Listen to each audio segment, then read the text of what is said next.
It started with a flyer. Bright lime green taped to my mailbox with painter's tape like some kind of arts and crafts project. Gone rogue. I thought it was a joke. I mean, who in their right mind puts a cartoon dolphin in sunglasses on an official neighborhood flyer? But there it was. Big, bold, and worst of all, listing my address as the venue for the Oak Valley HOA's annual summer splash party. Yeah, my house, my pool, my backyard. And here's the kicker, I'm not even part of the HOA. Never have been. When I bought this place, I specifically chose a lot just outside their jurisdiction. No dues, no mailbox color codes, no nosy HOA patrols measuring my grass. Just peace and privacy. That was the deal. Or so I thought. I figured it had to be a mistake, right? So I emailed the contact on the flyer, Melanie, who proudly signed off as Community Enrichment Chair, whatever that means. I kept it polite, even attached a scanned copy of my deed, just to make sure we were clear that this was my private property, not some community kiddie pool. She replied the next day with a 3-sentence email that made my blood boil. No misunderstanding, she wrote. Due to previous usage patterns, the HOA board voted last fall to classify your property as shared space. We appreciate your cooperation. My jaw actually dropped. I had to reread it like 5 times just to make sure I wasn't hallucinating. Shared space. Usage patterns, what from the squirrels, because no one, and I mean no one, other than me and a few friends had ever set foot in that pool. The previous owner didn't even have a pool. I built it 6 months after I moved in. This wasn't a misunderstanding, it was a hijacking. I sent a certified letter with my deed survey pool. Permit everything. Told them clearly, legally. Calmly, do not use my name, do not use my address, and do not come near my pool.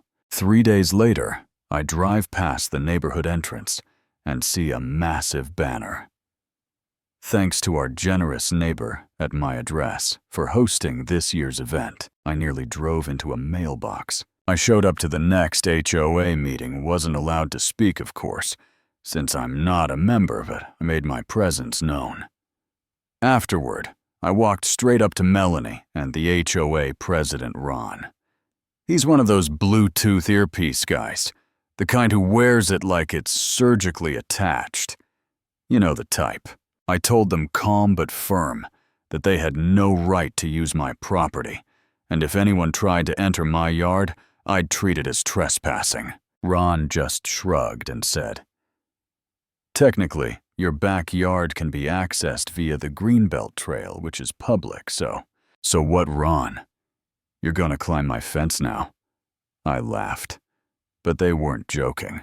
That night, I installed motion-activated sprinklers cameras and a big ol' speaker system on the back deck.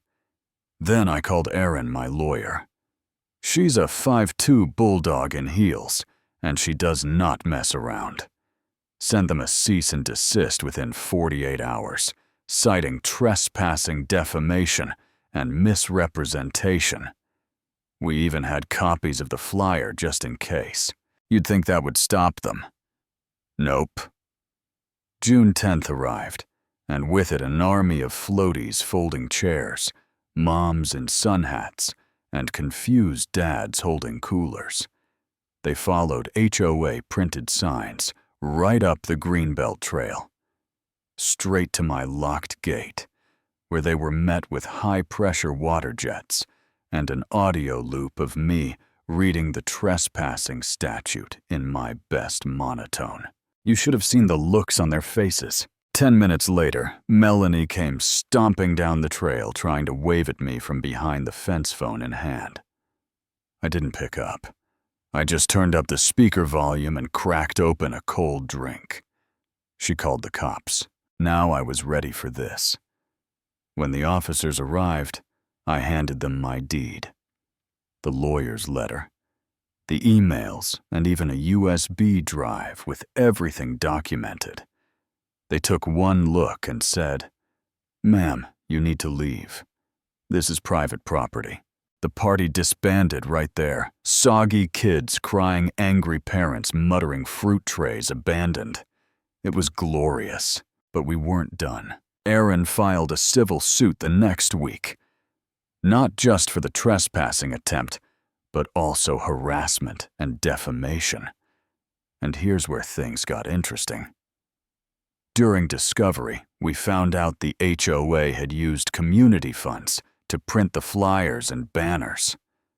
Melanie had even submitted a modified map claiming my property was part of the shared green space. She literally falsified records to justify stealing my backyard. That opened a whole can of worms. County investigators got involved. Melanie was charged with falsifying legal documents. Ron tried to pretend he didn't know, but his emails said otherwise. By July, the HOA was in full meltdown. The board resigned, and an emergency vote was held to dissolve the organization entirely. Turns out they'd misused over $40,000 of community dues in the past 3 years. And me. Well, let's just say the settlement paid for a new outdoor kitchen, a retractable pool cover, and a heater system. My lawyer called it justice. I call it poetic. But the best part, Melanie got sentenced to 200 hours of community service. And guess where she spent her Saturdays? That's right. Cleaning the greenbelt behind my fence while I lounged on my deck, sipping lemonade polka music, playing just loud enough for her to hear. Sometimes I'd wave. She never waved back. And now every June 10th, I throw my own private pool party. Just me, a few close friends.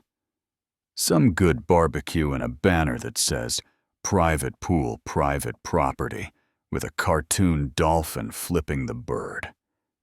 It's become tradition. So yeah, next time your HOA gets a little too bold, just remember property lines matter. And no, you can't just claim someone's backyard because it's convenient. You wouldn't believe how many people think community means I get what I want. But hey, what do you think? Was I right to lawyer up and go scorched earth, or should I have handled it differently? Drop your thoughts in the comments.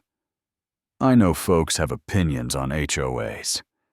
Hit like if you've ever dealt with one of these messes, and don't forget to subscribe if you want more real stories of standing up for what's yours.